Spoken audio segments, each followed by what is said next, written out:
নমস্কার, সবাই কেমন আছো? আশা করছি সবাই খুব ভালো আছো আর আমরাও সবাই খুব ভালো আছি। তো আজকে ব্লগ ভিডিও ঠিক না, আজকে হচ্ছে মনসা মায়ের পুজো, তো সেটাই তোমাদের সাথে একটু শেয়ার করব। তো ব্লগটা দেখতে থাকো। আর দেখো, সকালবেলা উঠে সমস্ত কিছু করে নিয়েছি আর সেগুলো ক্লিপ নেওয়া হয়নি। আর এই আসনটা মা বানিয়েছে সকালবেলা। তো চলো ব্লগটা কন্টিনিউ দেখতে থাকো। আর চলে আসলাম আমি রুমে। আর দেখো, তোমাদের দাদাভাই এখনও ঘুমাচ্ছে আর রুমের যে অবস্থা, তো উঠবে তারপর সব গুছাবো।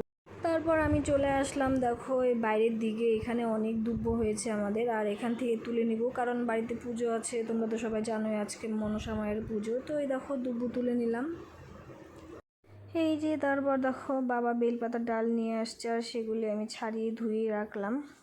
নিরামিষ ডাটা অনেক দিন থেকে ইউজ করা হয় না, তাই বাবা আজকে ধার কাটিয়ে দিয়েছে। আর বাবা বলেছিল যে আজকে খুব ধার হবে।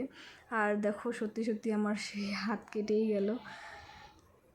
যাই হোক, হাত কাটার আগে মোটামুটি জলের কাজ প্রায় হয়েই গিয়েছিল আমাদের। তারপর দেখো আমি স্নান করে বাড়ির পুজো দিয়ে দিয়েছি। আর পরে ঠাকুর মশাই আসলে পরে মনসা মায়ের পুজো হবে। তো সব রেডি করে রেখেছি, যখন ব্রাহ্মণ আসবে তারপর মনসা মায়ের পুজো হবে। দেখো আজ পরেছি শাড়ি, বাড়িতে পুজো বলে। আর আমার ছেলের অবস্থা দেখো, কোলের থেকে নাম। তারপর দেখো আমার সোনা পাপা একটু ফু দিয়ে দিচ্ছে। সত্যি কি শান্তি লাগতেছিল, কি বলবো আর। তারপর চলে আসলাম রান্নাঘরে। আর দেখো সমস্ত কিছু আগে কেটে রেখেছি। আর এখন দেখো পাপার খিচুড়িটা বসিয়ে দিব। তো আমার হাত কেটে গেছে, তাই জন্য মায়ের জন্য বানাবো আজকে গোলা রুটি, কারণ হাতটা আমার কেটে গেছে এই জন্য।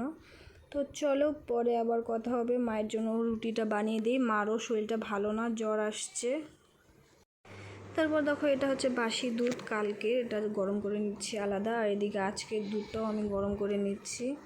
তারপর দেখো তোমাদের দাদাভাই আসলো বাড়িতে। আর কত যে বকা খাইলাম তা বলে বোঝাইতে পারবো না। তারপর যাই হোক, এটা খুলে দিচ্ছে, এটা বাবা লাগিয়ে দিয়েছিল সকালবেলা। আর এখন তোমাদের দাদাভাই ব্যান্ডেড লাগিয়ে দিচ্ছে। আজকে প্রত্যেকটা বাড়িতেই পুজো কম বেশি। তো আজকে আমাদের বাড়িতেও ছোট্ট করে মনসা মায়ের পুজো করছি আমরা সবাই। তো তাই এই ফলগুলো কেটে রাখছি। আর এখনই চলে আসবে ব্রাহ্মণ, তোমাদের দাদাভাই ফোন করেছিল। আর তোমাদের দাদাভাইদের বাড়িতে একটু নিয়মটা একটু আলাদা আমাদের ওই বাড়ির থেকে। এখানে হচ্ছে ছাতু, তারপর খই, গুড়, এগুলো সব রেডি করে রাখছি, এগুলো লাগে। তারপর দেখো আমার পাপাও নমো করে দিচ্ছিল ঠাকুরের সামনে এখনও। তারপর দেখো আমাদের বাড়ির মনসা মায়ের পুজো হলো মাত্রই। আর এখন যাব তোমাদের দাদা ভাইদের আরেকটা বাড়ি আছে, ওখানে দুধ কলা দিব। তারপর এসে সবাইকে প্রসাদ দিব আর নিজে উপাস ভাঙবো। তারপর আমরা আসলাম দুধ কলা দিয়ে। আর মোবাইলটা নিয়ে যাইনি, কারণ পাপাকেও নিয়ে গেছিলাম।